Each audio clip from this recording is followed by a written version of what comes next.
Good afternoon, everybody, or good morning or good evening, depending where you are in the world.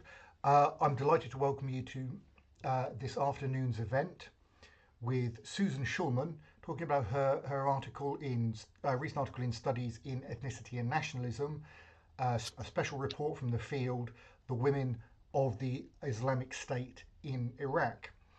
This is a new kind of article for us. Susan is a photo and video journalist, so we're really excited to be able to do this. And as you'll see, we've got some photos in the article itself, which is available in either in hard copy in Send Journal or on the website if you check out asen.ac.uk. I'll go over to Susan to ask her to introduce herself in a moment. Just before we start, if you do have any questions, please do put them in chat wherever you are on Facebook, YouTube, or here on Zoom. And I think with that, we are probably ready to start. So, Susan, let me firstly welcome. Delighted to have you Thank here. you. Um, Thank you. Thank you for having me. tell us a little bit about yourself. What kind, you're obviously you're a journalist, but what kind of sort of journalism, what kind of work are you doing? Well, thank you again, and thank you everybody who's attending, even though I can't see any of you. As David said, my name is Susan Schulman, and I'm a photojournalist. I'm American, but I'm based in the UK. And basically, I have concentrated over the years on conflict, post conflict, and fragile state sort of situations through the course of my work, which has taken me pretty much, across the globe. I've spent time in Afghanistan and Congo and all those sorts of places in Africa and within Iraq. And so it's kind of that sort of body of experience that I come with.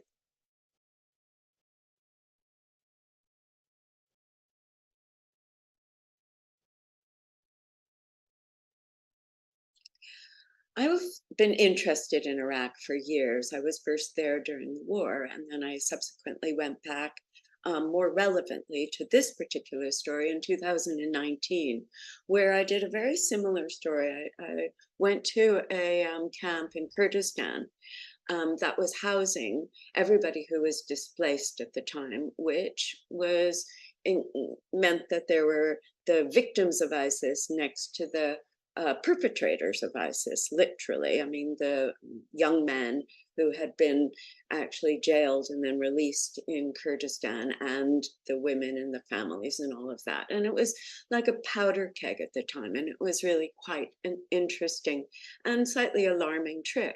So I was interested to go back, in which I did last year, at the end of last year, to sort of see how that situation had progressed from there, and kind of to give you a little bit of context for the story. And what was interesting was that even in 2022, which is 4 years after ISIS has been displaced from its caliphate, there remain 1.2 million people displaced in Iraq, of whom more than a quarter of a million are in Nineveh, which is the governorate around Mosul. So, sort of really in the area that was most central to the ISIS caliphate. And in 2020, and this was something that happened between my visit to Hassan Sham in 2019 and my visit that I've written about now, Iraq, having gotten concerned about these camps being powder kegs and almost, organizing environments for the resurgence, a potential resurgence and reorganization of ISIS, they had closed 47 camps, leaving 100,000 homeless effectively, and most of whom were ISIS women and children who were actually unable to go home. And they left only two camps that were called the Jeddah 1 and 2, and those were the ones that were directly receiving the women and the families from Al Hol, the notorious ISIS camp in Syria. So that was the kind of context of my interest in returning to sort of see what the current state was amongst these remaining displaced. Take us through your article, because I also know you've got more photos that you took while you were there, and go through that and have a discussion about that, and then go on to questions at the end. Sure, sure.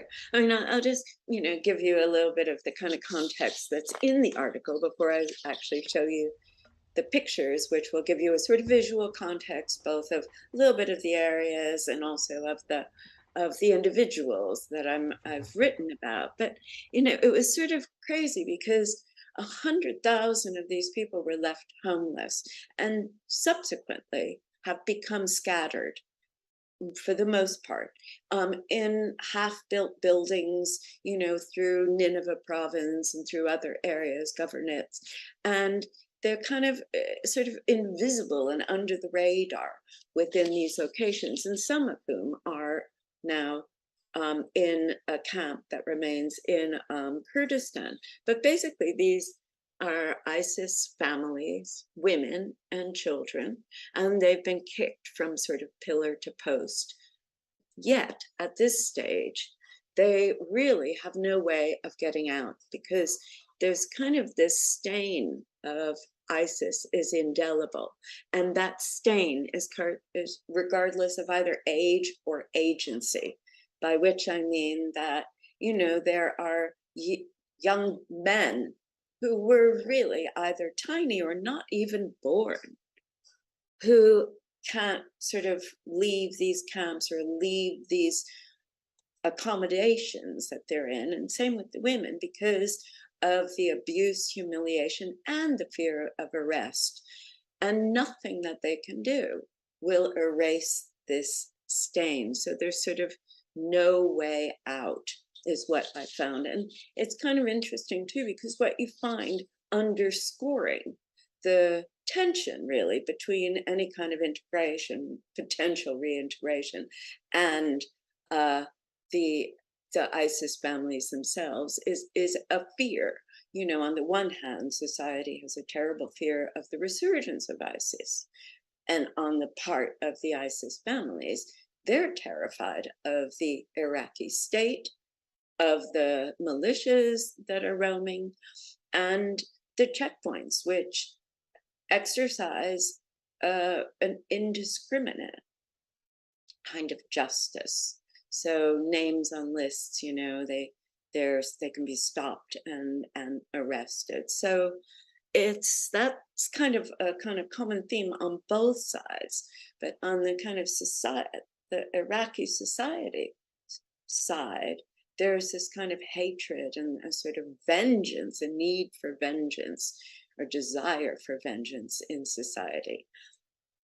And, there's a real difficulty in the integration. I mean, there hasn't been a formal reconciliation program, but the villages themselves, and when I, go through the images, I'll talk a little bit more specifically about the kind of challenges they're confronting with this, so that's problematic because of this kind of duality of hatred on the part of the villagers, a desire for vengeance, and yet a consciousness that what's happening, the consequences of exclusion are liable to precipitate the same circumstances that are feared. So what's happening is that, given that these ISIS families find themselves basically shorn of any kind of future in a purgatory, in conditions which are actually often kind of pretty dreadful.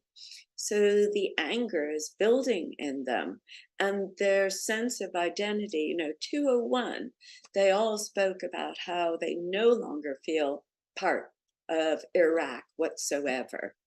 They are angry. They see themselves as forever victims because quite a few of them, their families joined, thinking, okay, this is going to resurrect, this is going to rectify the grievances of exclusion that were imposed in 2003 with the dissolution of the Ba'ath government. And those grievances were not only never rectified, they've kind of gotten worse, given this kind of, And presumably sense of being. they had that identification beforehand, prior to 2003. Yes, they were identified. I mean, a lot of these people, because they're Sunni, it's become kind of very pronounced on the Sunni Shia thing. I mean, a lot of them were actually part of the government, or in the security services and respected. And the thing is, you have to ask the question, how long are people going to tolerate this? And it's, the other thing I asked people there was, who do you actually see as potentially coming to your, well, for want of a better word, to your salvation? And when you think about it, there's only one kind of group that they can put their hopes in. So the kind of warning that was articulated over and over again was, the anger is growing and it's going to explode if nothing happens. And it will be worse than it was with ISIS, which I understand to mean, because basically they've kind of, these women, I think a lot of the women, they didn't join, of course, it was by virtue of familial affiliation. And yet, even if that family was an uncle, who was distant, they're all tarred. So there's only, if you're looking for somebody to represent your interests, it's unfortunately. And it feels like they're boxed into that. That may not be where they want to be, but by the way they're being treated by the state and others, even if they wanted to leave, that option isn't given to them. No, absolutely. And I mean, you're absolutely right. And not only if they don't have an option to leave, they almost don't have an option but to feel sympathy where they didn't before. I mean, this was, I saw this in Hassan Shan too in 2019, that people who were like dead opposed to ISIS were kind of inclined to see, you're looking for something that's going to return your life, and they're trapped, just trapped. Do you know, you're saying as well, you're saying, I mean, refugee camps of 100,000. When I'm not working for ASEN, I'm the mayor of a small town of about 25,000, and just some of the logistics of a town of 25,000, and then you think four times that many people in a refugee camp. I mean, it's just, I mean, the circumstances must just be dire, and then when the only, you know, it's just sort of almost, I think a little bit hard to get or for me to get my head around what that must be like, sort of the day-to-day experience of being in that situation. Well, I mean, it's not that the camps that remain, and such as there are, and they're in Kurdistan, they're not in Iraq. They're not 100,000 camps. So what that kind of, it's hard also to get your head around the fact that there are all these people who, many of whom were actually left literally standing in the mud with nowhere to go when the camps closed. And so these are the people who are sort of scattered around. But yes, these camps too, and I will show you, and I think in a way that's where the anger most, coalesces, given the dire kind of environment and the mix of people. And of course you get youth, and it's hard not to feel sympathy for them. They were, especially boys, who in fact in the village, in the villages around Kayara, that I will talk about, boys, full stop, not allowed back into their villages, even newborn children. Where does that leave you? Shall, It's just, I mean, I think there's a writer, Leah Greenfeld, who talks about Ressentiments, but also you can just see that that feeling where you're treated like that and you're stuck in that position, the powder keg that is storing up for the future, that you've got these problems now.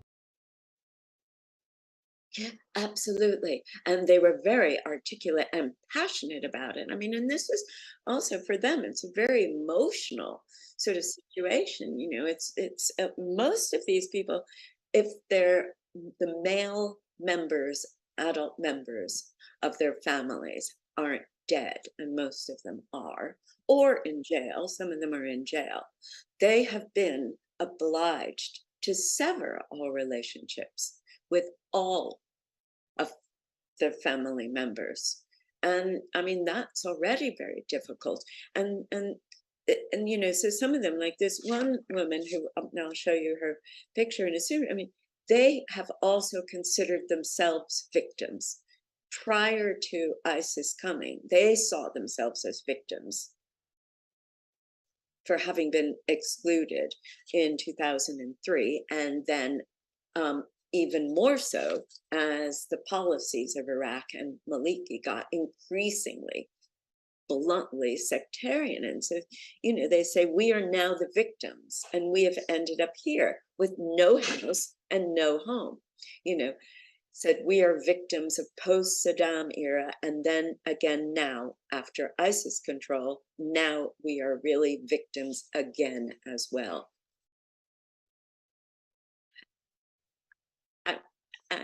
It's it's a, and you do have to wonder if the failure to attend to this problem, not just in Iraq, by Iraq, but by the international community, is not actually sleepwalking us into a resurgence of ISIS. And ISIS is still alive and well in Iraq.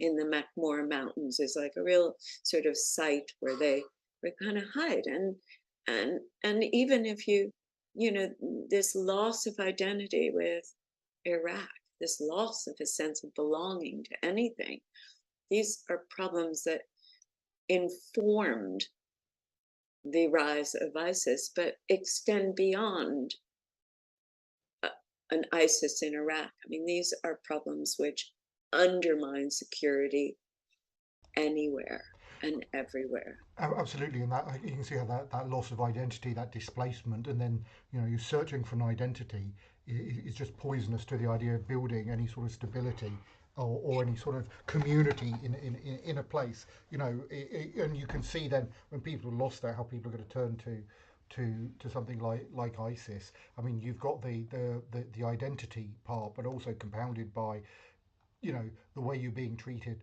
by say the state, the security services, but also broader society is you can see that how that's going to do, but also particularly when you're talking about particularly about women in Iraq, where you've also got the gender dynamic there as well, where I'm not where obviously women are treated less well and are sort of even more pushed into a box. Maybe that's not the right word, but pushed into this position from which there seems to be very little escape.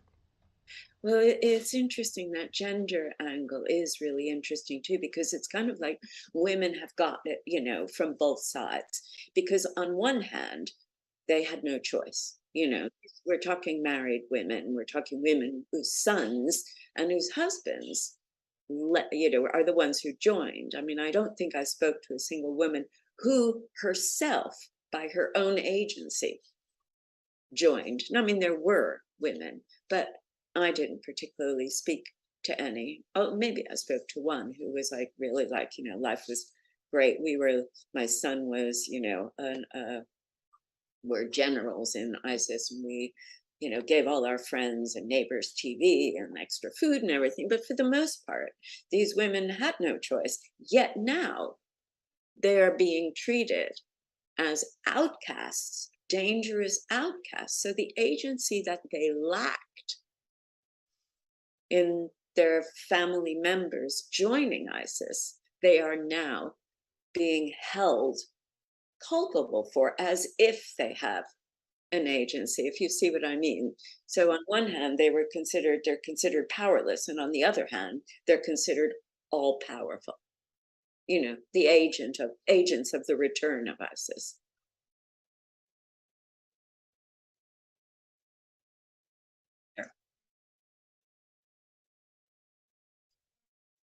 Okay, sure. Here we go. Whoop.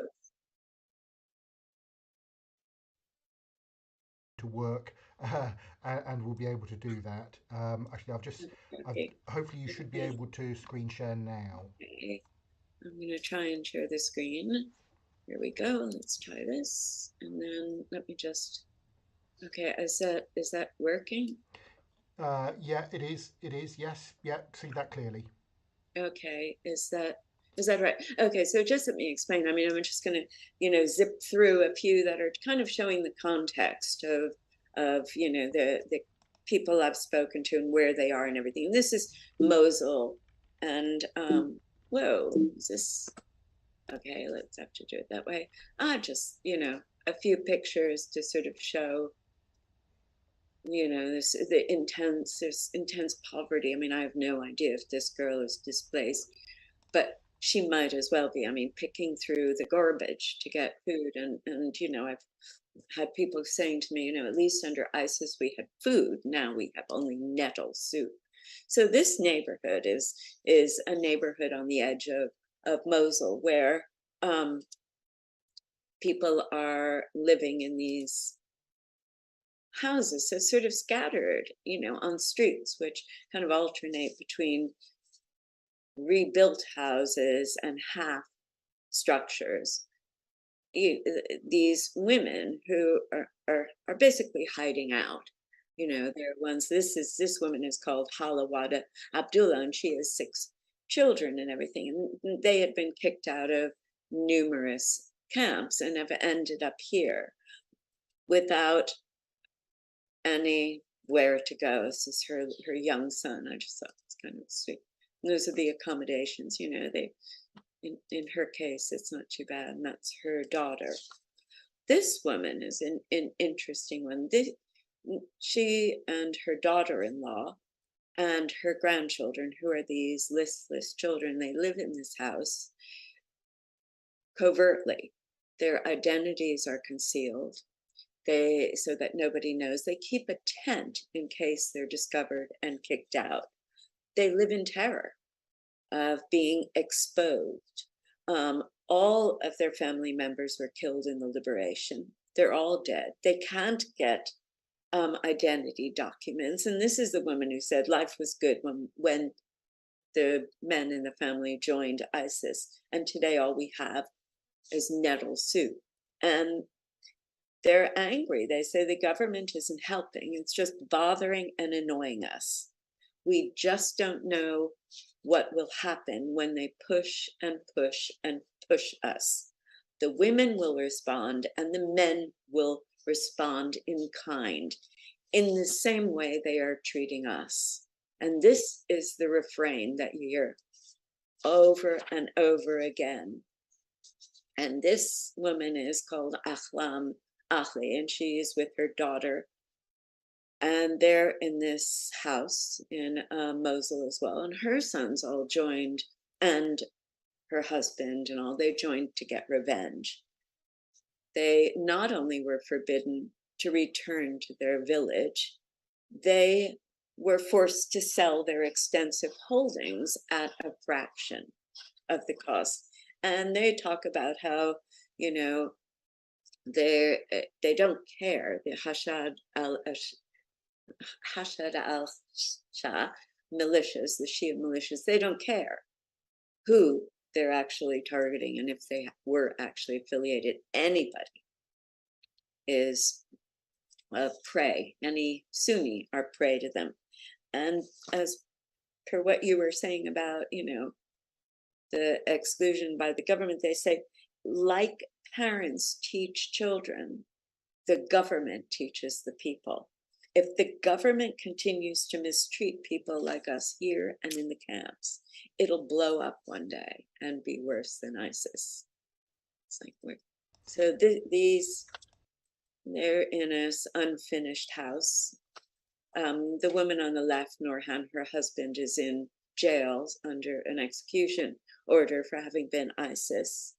Their entire family has been killed, and they can't go out. I mean, the story is the same. And, you know, this is WADA, and it's this kind of, you know, in a way, it's, as a human, you can empathize, you know, with the fact that all her sons, you know, their husbands, I mean, everybody's been killed and they can't go out, you know, they can't leave. So for them, I mean, the sense of being victims is very real, you know, and this is her son Ahmed, who said he was 17, but I think that's He a few doesn't. He years. doesn't look it. He doesn't. I would reckon he's about 14, and he doesn't go to school. He can't go to school. You know, his future is deprived from him. Now, that this family, they're from a place called Haj Ali. So I went to Haj Kamara, which is adjacent to Haj Ali, in order to kind of talk to the community there and find out what their position was, considering that I've been told by, you know, the family before and everyone else they can't go back. This is the sort of part of the town, and this as well is Haj Kamara. Now, this is outside Kayara, in an area that was quite heavily occupied and fought over by ISIS, and is very close to a checkpoint. This is the mayor on the left and his family.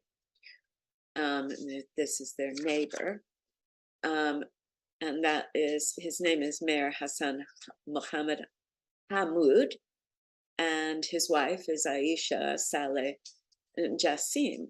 And they speak, it's really interesting because you really feel the conflict between trying to, for them, trying to integrate families who were perceived and were in ISIS to reintegrate into their community. So it's this kind of tug of underlying fear in the invisible allegiances that might exist in women who they would contemplate being allowed to return to the village, although they've had that go wrong twice with women who actually did have that, and they ended up having to leave and go back to Syria. And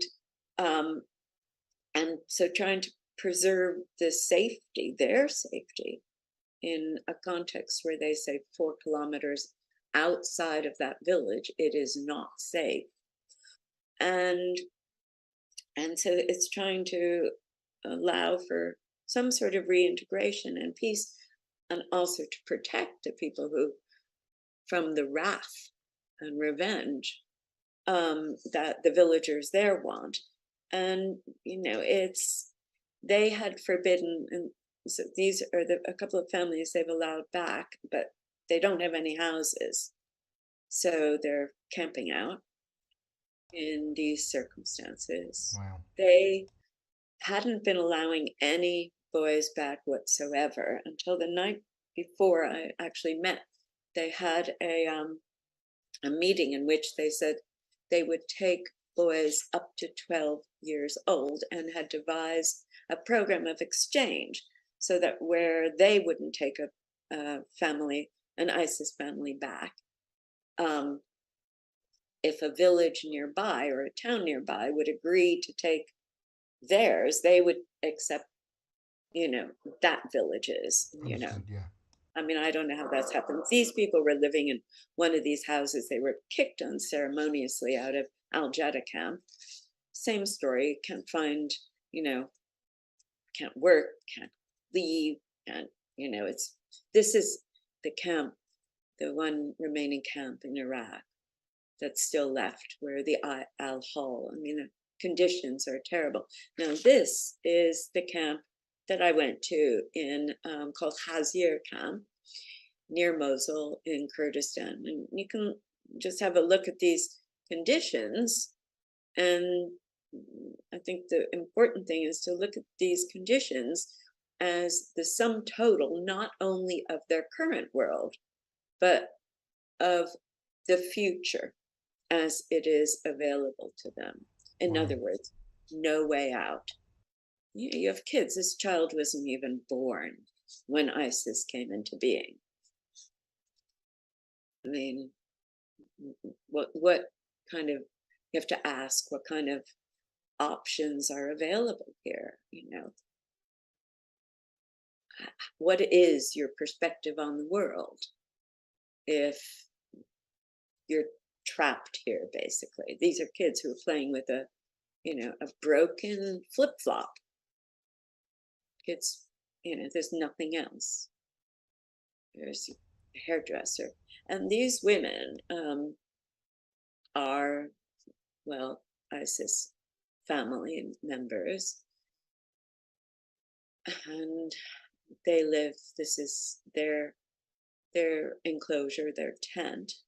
And they talk about feeling, this is a woman called Shia Hamadi Garfa, and she's 60.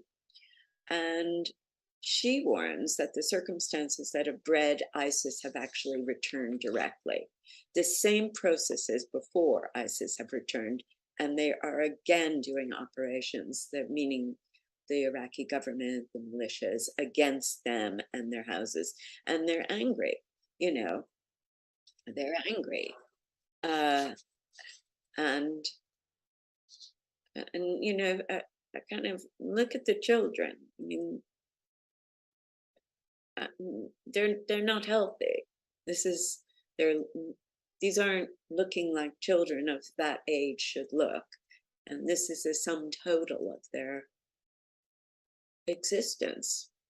And this, I'm just going to finish on this so there's time for, some questions. And this is Saleh Yassin. He's 17 when I met him. He's 18 now. And this is his life. He works at this stall in the camp. He hasn't left the camp in 2 years out of terror of being arrested. And it's not paranoid, it's a legitimate concern. And his dreams, he wanted to be an engineer. He really, really comes across as a smart, articulate, eloquent youth, and furious that his father, who joined ISIS, has impacted on the rest of his life and ended his future. And he wanted to be an engineer, and now he can't even go to school, can't perceive of a way out of here. And he said, I don't feel like I belong to this country. And he's speaking for not just other boys his age, but very centrally boys his age. I don't believe I have a homeland. I don't feel I belong to Iraq. At my age, a lot of kids are going to school. I don't have anything. I don't have school. Kids my age don't have a certificate. I don't have anything. I don't have a future. I can't see any way out in the future. I can't study. There's no jobs, no papers, no way to go back to his village. He says, boys in my situation are angry. I am very angry, but there's nothing I can do. And then he says, definitely this will blow up one day, because we have a lot of people holding a lot of anger and revenge. And if they have a chance, they will take revenge. And if there is an opportunity for ISIS, and they gave us weapons and said, take revenge, Allah would definitely do it. This is just not right. speaking about the circumstances. So that's, if that's a kind of overview of what I found and of the article. Yeah. And And I mean, the image is obviously incredibly powerful. I mean, particularly, the where somebody, a family's entire life is in what could have best be considered disaster relief accommodation. Like this young man who's on screen now, his entire world is the camp with no apparent prospect, not even no prospect for changing, no prospect of leaving. yeah, yeah.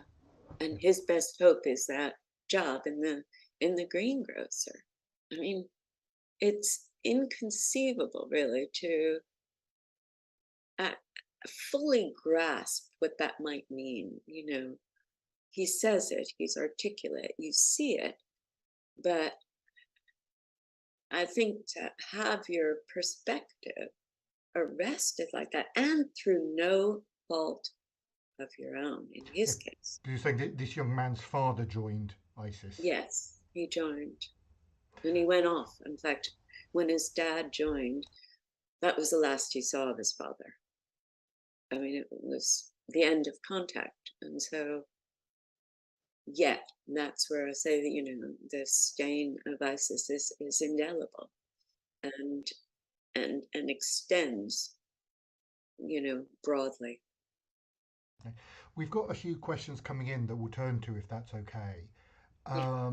If wherever you are, do please put comments in the chat on Zoom, on Facebook, on YouTube. Now I'll relay the questions to Susan. Um, I've got one coming through. I'll be interested in on your take. Um, I'll rephrase slightly. You talk about how people feel are sort of being pushed to ISIS because of the way they're treated. Is there still a normative attachment? Do people still buy into the ideals, or did they buy into the ideals of ISIS? It's hard to say about that because while people spoke about having seen ISIS as the army of liberation, of Sunni liberation,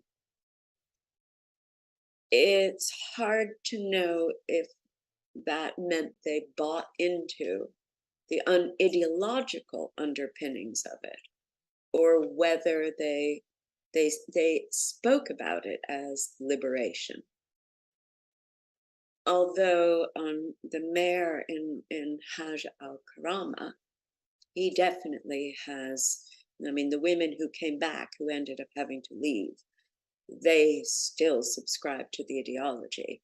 And he also said his son-in-law, who had been a member of Al Qaeda, unbeknownst to the family, and then was a very big person in ISIS, for sure his allegiances are intact. I mean, he made that very clear by saying if he was there, he would have decapitated me.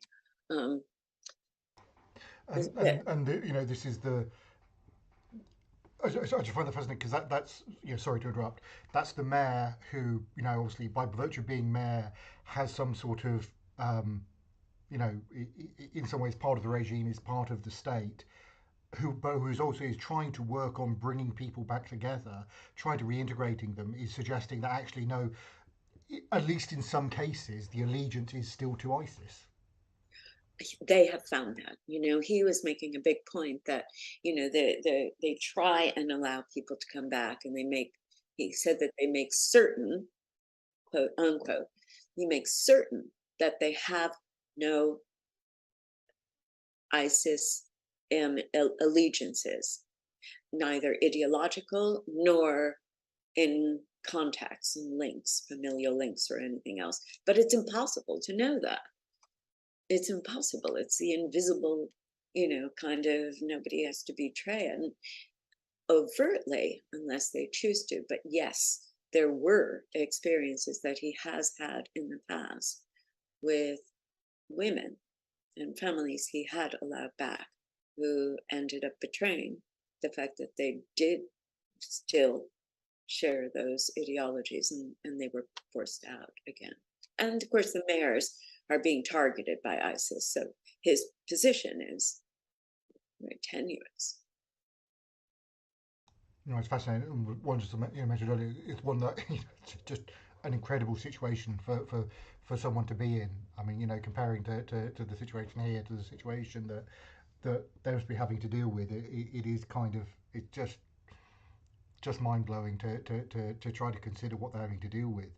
Where, as I understand it, they're effectively having to do a reintegration of people into society, but with by the looks of things, very little support. I think kind of zero support, as it were. I think zero support and guidance, zero guidance. And in the absence of a reconciliation program, they're winging it. They're doing their best. And a police officer affiliated with the local in Hajj Kamara, he'd been killed 2 kilometers away 2 weeks ago, so there's this kind of sense of siege on one level, and yet the simultaneous consciousness that they are likely exacerbating that system, exacerbating the grievances, so it's, and as you quite rightly point out, with no help. And yeah, incredibly difficult. Um, Another question that come through: do you think there's a comparison between the women you were talking to and Shamima Begum? Shamima Begum, for people aren't familiar, was the case of she was a child at the time who left the UK and married an ISIS fighter, um, and now would like to come back, but is being the UK government is saying that she can't. But I think the idea is there a similar thing that a sense of regret after the fact. I mean, I'll have to say that in these women, I actually didn't hear a sense of regret for actually the allegiances of their family members into ISIS, whether they would have felt that at an earlier stage before the marginalization, abuse, and humiliation set in is another thing. And I think also, while most people didn't want ISIS, said they didn't want a return of ISIS, but mostly that was because, so it seemed, it was because they feared that the Iraqi government and the militias would come down on them even more ferociously. So I think where the parallel exists with Shamina Begum is most obviously with the ambivalence of reintegration. Or rather, I don't think in her case, the UK has been at all ambivalent, for better or worse. And I'm not, the exclusion tends to fuel animosity and anger and alienation. So in that sense, one can look at the respective policies, national policies, as being questionable, shall I say, or a little potentially counterproductive. But where Shamina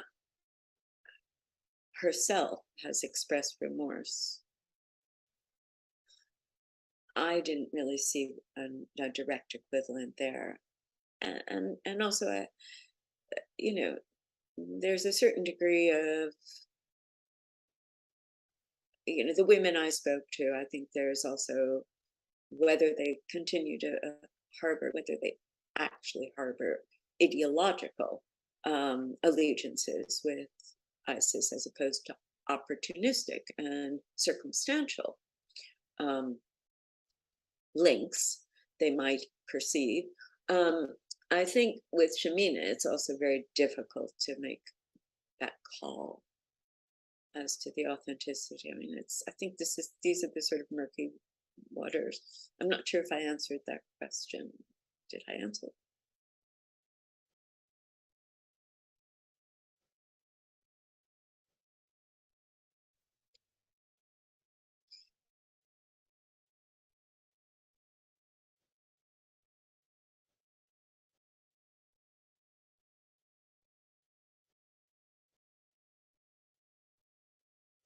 Yeah.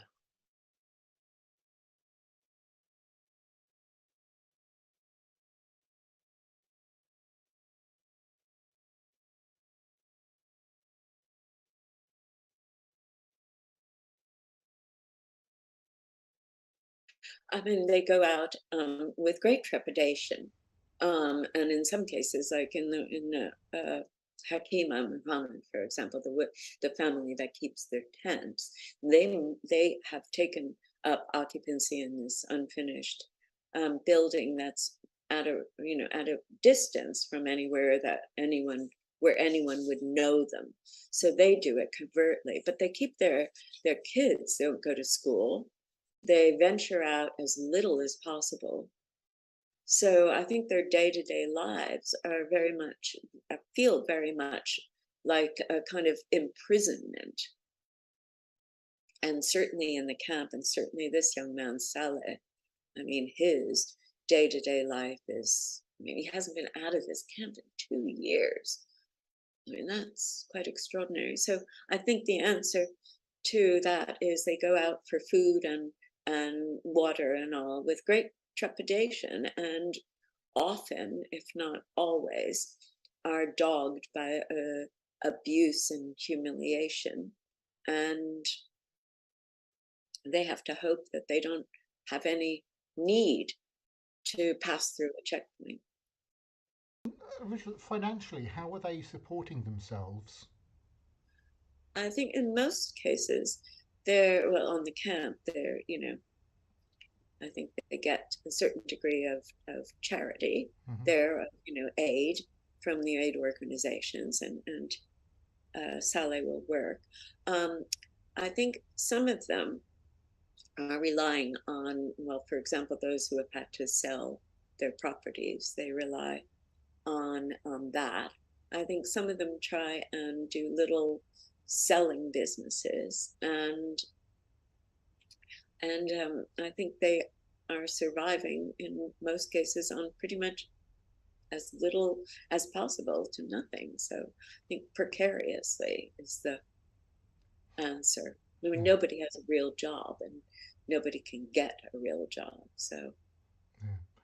And we saw the impact of that in the photos as well, particularly in the children, yeah, yeah. that they're clearly sort of undernourished and not well.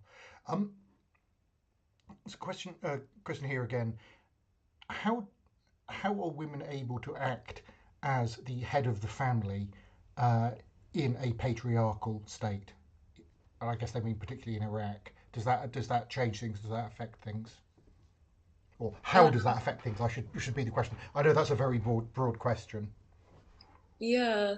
I mean, I that's a tricky question because I mean, in this particular situation, I mean, they are the only head of the household, and because the men are gone um, and unavailable to them. So I think that they conduct business and they try and under their own agency to go to the government offices and secure the identity documents, which in some villages are expressly withheld from them, but which in Iraq are absolutely crucial in order to obtain any kind of services. So the fact that they're being denied the identity documents is quite significant and isolating. But so they assume the head of the household positions, and I'm trying to think more broadly what I can say. I mean, I've had um, on that particular I don't really, know. I mean, I think the way society functions, I'm certainly no expert on it, is that the women have their role and the Mm. men have their roles to play. And in situations of displacement, those roles have obviously been broken, destroyed. And so, women are on their own. Where in an intact situation, the woman will be in charge of the shopping and the house and the raising of the children. And the man will take the responsibility for the rest. And that's why I consider it it's so kind of ironic and kind of cruel that, on the one hand, in the intact family situation where the men joined ISIS, the women were merely kind of, I mean, I don't want to say appendages, but they were not in any kind of decision making position. Mm. Yet now, as lone head of the household, after these men are gone, they're being looked at as being possessed of the same kind of power and agency that had previously been denied them, Mm. and not for any good reason. Yeah. Yeah, no, no, absolutely, I can see. Another question, if I may, and please, I mean, obviously with everything, but slightly more personal one, so please feel free not to answer. How did your experiences in Iraq and elsewhere affect you? Oh God, I mean, in Iraq, I mean, looking at this situation, I mean, it's alarming. I mean, it's alarming in the kind of global sense Hmm. as to what are we looking at? I mean, and what are policymakers thinking about? I mean, where's the kind of myopia leading to? Where is this all going? So, on a human level, I mean, while I can't really say I feel sympathetic to many, particularly sympathetic to, I mean, I definitely feel sympathetic to the kids, and it's kind of, a little bit troublesome to, I can empathize with where they're at. So on a kind of personal level, and distressed over the condition of the children, and Yeah. looking at children who are growing up in those circumstances. I mean, that's the future of a country. But so they're sort of on that level, and then on another level, it's like, uh, again, there's this kind of myopic approach, which is going to be counterproductive and is just kind of brewing more trouble. And outside of the situation in Iraq, you see these. I think I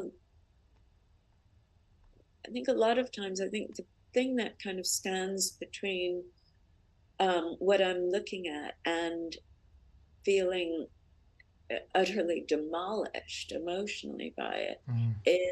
is anger in a way, and the sense that these people's voices need to be heard.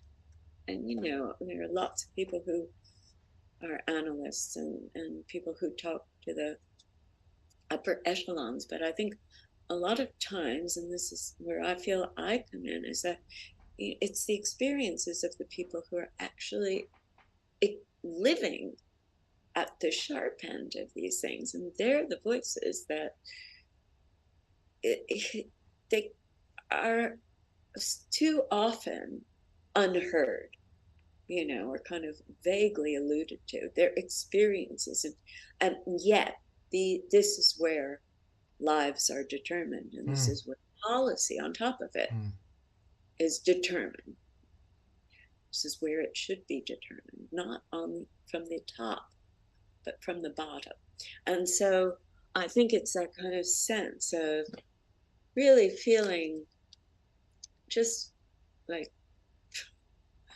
it's got to be heard, and I'm under no illusions that, despite the fact that, I do this, because you kind of really do hope things will change and improve and it'll somehow make a difference, yet knowing simultaneously that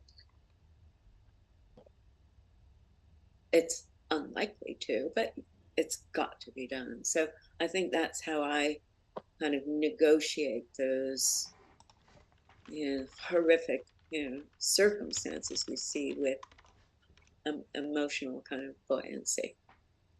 Yeah. Well, without being to be too political, to borrow Gramsci's famous phrase, pessimism of the intellect and optimism of the will. I And couldn't have said it better than myself. yeah. Better myself. So, I mean, it's. I mean, I say we're coming up on an hour. I mean, this has been absolutely fascinating, but I mean, it's such an. I mean, I do please encourage people to read the articles, to follow Susan's work, because it's the I'm looking from my own viewpoint in the UK. The vision that's painted of ISIS, of course, is, I mean, look, nobody is being an apologist for ISIS or anything close to that, but the vision is pointed as being sort of quite monolithic and so on. There are still people here, and people have to continue living, but also there are reasons that people were driven to ISIS, and without dealing with those problems, the risk is always going to be there that something similar will happen again. Yes, yes, absolutely. I mean, Yes. it's been a fascinating talk. Thank you very much, Susan. The article, special report from the field, the woman of the Islamic State in Iraq, is out in the current issue of Studies in Ethnicity and Nationalism. Um, I think, Susan, you've got your website, susanschulman.co.uk, or Twitter at Susan Schulman 23. Um, Thank you everybody who's joined us on Zoom and on Facebook, on YouTube. Our next event is on October the 11th, where we're talking with Ellie Knott about her new book, Kin Majorities, Identity and Citizenship in Crimea and Moldova. Um, uh, Information on our website, asen.ac.uk. And again, we'll be on Zoom, Facebook, and YouTube. That's October the 11th from 4 o'clock till 5 o'clock UK time. Thank you all very much for joining us. Obviously, the recordings will be up on YouTube and Facebook shortly.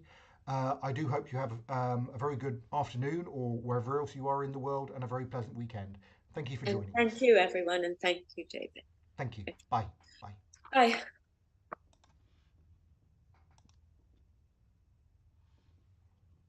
Is that okay? Super. Yeah. Okay. That, that was great. Brilliant. I'm going to drop off the call now. Thanks very Thanks much, so much. Susan. Bye. Bye. Bye.